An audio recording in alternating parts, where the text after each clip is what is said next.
E aí, gente, belezinha? Esse podcast é o Até Que Eu Cheguei Longe. Bora bater um papinho?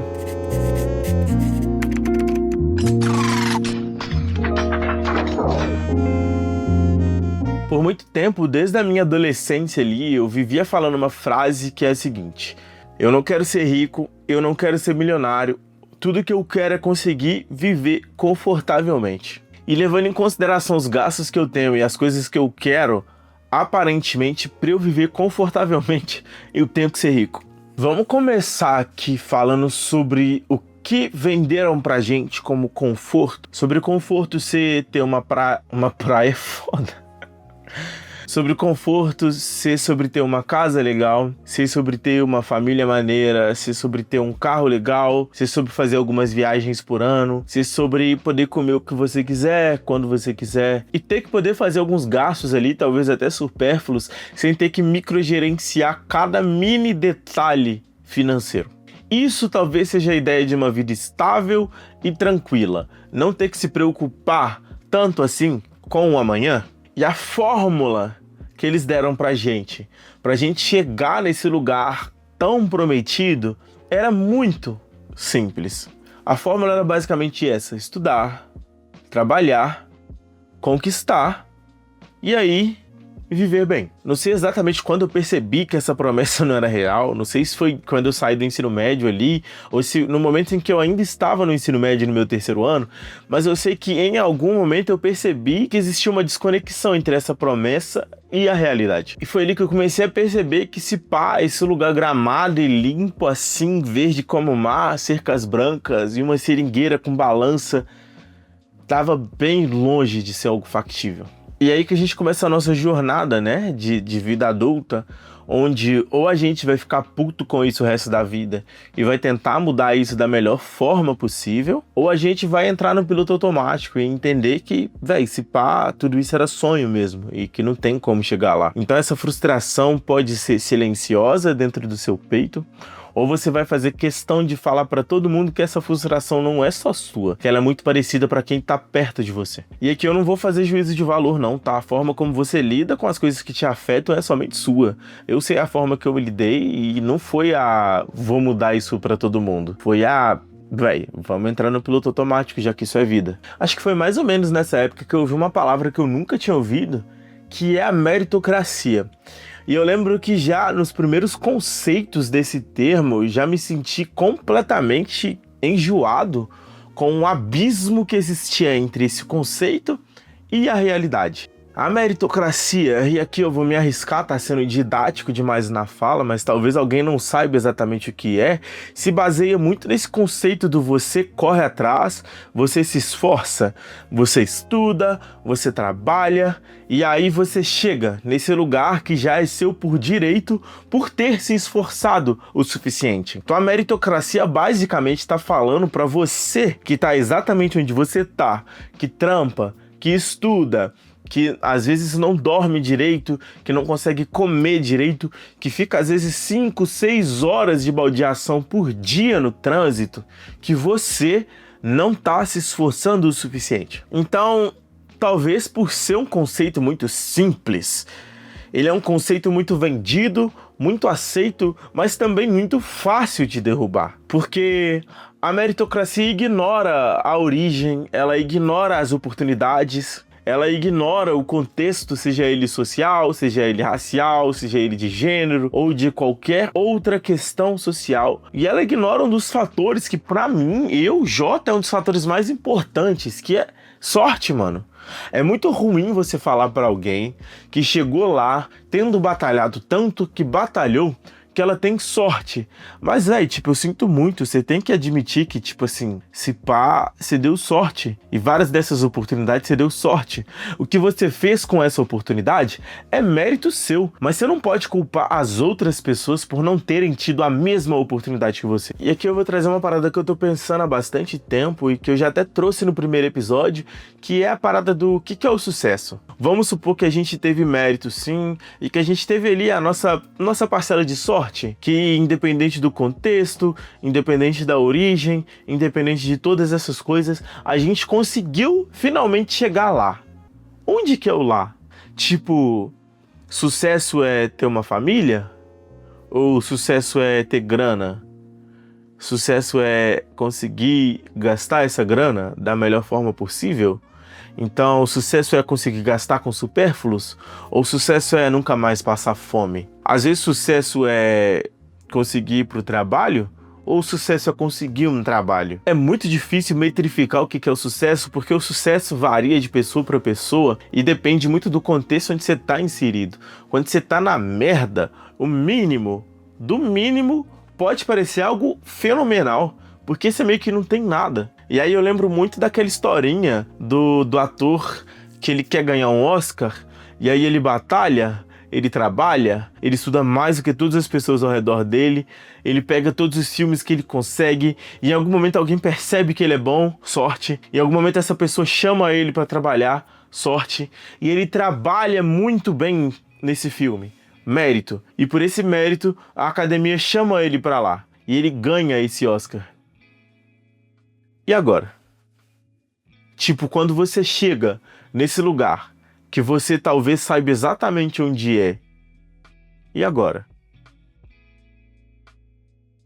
Às vezes eu vejo muito sucesso ligado com a parada do ego, e não no sentido de você precisa de ego para conseguir vencer na vida, mas no sentido de ter uma frase que falaram muito para mim, que é o ego, ele é uma sensação muito gostosa quando você tá lá. O ego vai te colocar num lugar que nada vai te colocar, mas a parada é, você vai estar lá sozinho. Então ele vai te colocar lá no topo. Você vai olhar para todo mundo de cima, mas você vai estar lá sozinho. Sucesso às vezes é isso.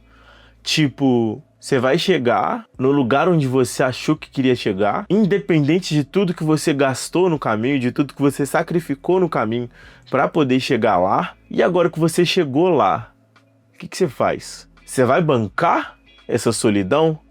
Esse vazio existencial, talvez? Eu lembro muito de uma cena de Acredite Se Quiser, Um Maluco no Pedaço, onde o Will e o Carlton querem entrar para uma fraternidade e a fraternidade está bem disposta a abraçar o Will, mas ela não está tão disposta a abraçar o Carlton, porque o Carlton, ele é um Mauricinho de Bel-Air, tá ligado? E não importa o tanto que o Carlton se esforça, não importa se o Carlton tá trabalhando mais do que o Will, não importa se o Carlton tá fazendo tudo que eles mandam, no final eles não vão aceitar o Carlton lá por causa dessa ideia que eles pré-comporam do Carlton. E aí o tio Phil faz um discurso excelente sobre vencer na vida e sobre chegar lá. Acho que eu vou colocar ele aí. Sou da mesma raça e enfrento os mesmos obstáculos que você, então por que está me excluindo? Disse que precisamos nos unir, mas nem imagino o que é isso. Se quer saber, o verdadeiro traidor é você. Oi, são os mais novos Pibeta Gama? Não. Parece que eu não sou negro o suficiente para ser um irmão. O presidente disse pra ele que não gosta de vendidos. Isso realmente me irrita. Eu trabalho a beça para dar o melhor à minha família e vem alguém dizer na nossa cara que é pecado ser bem-sucedido. Sinto muito que tenha passado por isso.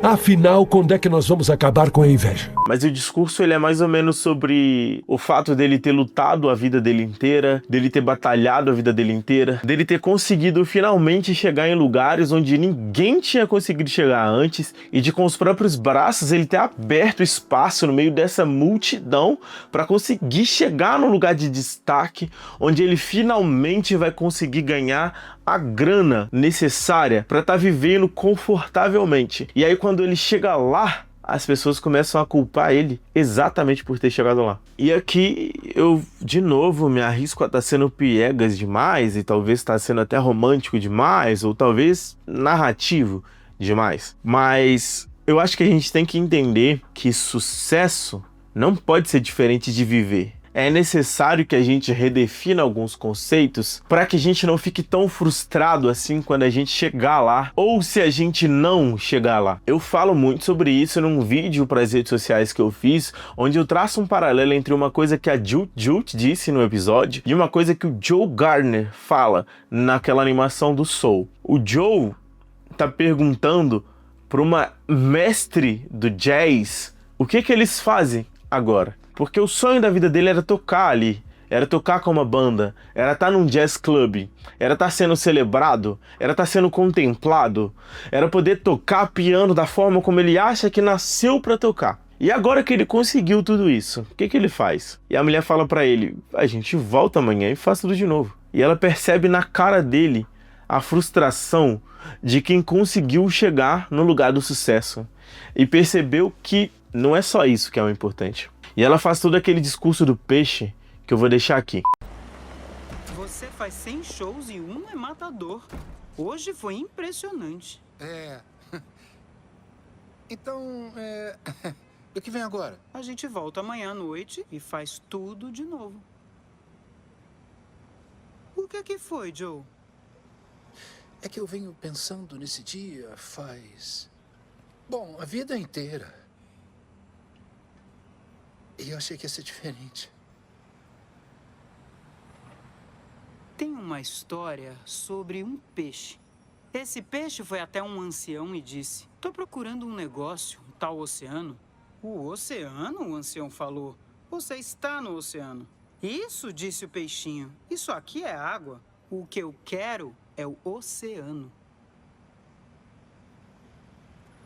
Te vejo amanhã. E esse discurso dialoga muito bem com o que a Juju está falando, porque é o discurso que fala sobre o caminho, sobre o processo, sobre essa passagem, sobre como chegar lá tem que ser tão importante quanto o lá, porque essa parte é a parte grande, essa parte é a parte maior, essa parte é a vida. A vida acontece no caminho, não só no fim. Meu pai que falava isso, que a vida é um grande quase. Eu tô quase namorando com esse rapaz, ou eu tô quase me formando na faculdade, ou eu tô quase... Aí quando você consegue, aquilo dura tipo 1 segundo. Consegui namorar, consegui me formar, consegui tirar uma nota boa naquela prova, sei lá, consegui aquelas coisas que eu tava quase. Você estudar pra prova, você ir pra aula, você ser chamada atenção porque você tava passando um bilhetinho kkk na escola, sabe assim? Essas coisas a gente não toma como a vida. A gente acha que o rolê é a prova, é você tirar o 10 na prova. Só que isso dura 20 segundos. É tipo, tirei 10! Acabou, agora eu tenho que estudar pra uma nova prova. E aí, essa parte que é grandona, que é o processão, ninguém dá valor. Ninguém dá valor. Tudo que você faz antes de chegar no sucesso tem que ser tão importante quanto o sucesso. Porque se não for, como que você vai lidar com o sucesso? E se não for, como que você vai lidar em não chegar no sucesso? Se todo o caminho faz sentido e te completa e te contempla, faz mais sentido e deixa de ser tão importante o chegar lá. Então no final meio que é isso, tipo, eu quero a beira de piscina fria, esteira, o jornal do dia, o chinelo, eu quero a sombra das palmeiras, o suco de fruta natural, eu quero desfrutar do clima natural. É inevitável, a gente quer viver o hoje sem ter que microgerenciar o amanhã. A gente quer poder comprar uma parada não porque precisa, mas porque gosta. E a gente quer poder precisar de uma parada sem ter que calcular por meses isso tudo. E é foda porque eu sinto que essa parada toda sempre volta pro dinheiro, porque, infelizmente, dinheiro tá ligado com conforto também. Nós já vimos como que é viver sem, nós já vimos que dá pra vencer sem, já vimos que dá pra viver bem sem. Mas imagina como é que deve ser com. E aí o conforto, o lugar do conforto não tá no luxo exagerado, sacou? Não é em comprar 7 Rolex, um para cada dia da semana, sobre ter um carro de cada cor, sobre ter uma casa com 35 andares. É sobre tranquilidade, é sobre segurança, é sobre autonomia. É sobre conseguir viver o hoje estando consciente no hoje e sem culpa de poder parar para descansar. Por exemplo, é conseguir achar esse equilíbrio entre o presente e o futuro, sacou? A pessoa que eu sou e a pessoa que eu quero ser, ou o lugar que eu tô e o lugar em que eu quero chegar, que eu vou chegar. Até fiz uma anotação aqui, deixa eu dar uma lida nela. A autoconsciência também é muito importante. Tipo, eu cheguei até aqui, mas aqui ainda não é onde eu quero chegar. E tem dias que parece impossível pra caramba de chegar perto de lá. Tem dias que ter a própria casa parece impossível. Conseguir trabalhar menos, ter uma grana guardada pra poder viver com calma, poder investir no sonho de outras pessoas também. Mas tem dias que arrumar o quarto também parece impossível. Levantar da cama, se imaginar feliz. É fase. Nós temos que tentar passar pela parada da melhor forma possível. Cabeça erguida, quando der, e perseverança, mano. Ganhamos se o mundo se convencer de duas coisas. Que você é um bom cavalheiro e um ótimo jogador. Resumindo bastante mesmo, pra mim, viver é o acúmulo de todas as coisas que acontecem com a gente. Tanto o que aconteceu, o que acontece e o que for vir a acontecer. Então é o que me fez escolher o caminho e aonde eu vou chegar. A ideia é que eu volte na semana que vem e é isso. É sempre bom lembrar que meu nome é Jota, esse é o meu podcast, o Até Que Eu Cheguei Longe, e a ideia é que eu volte na semana que vem. E é isso.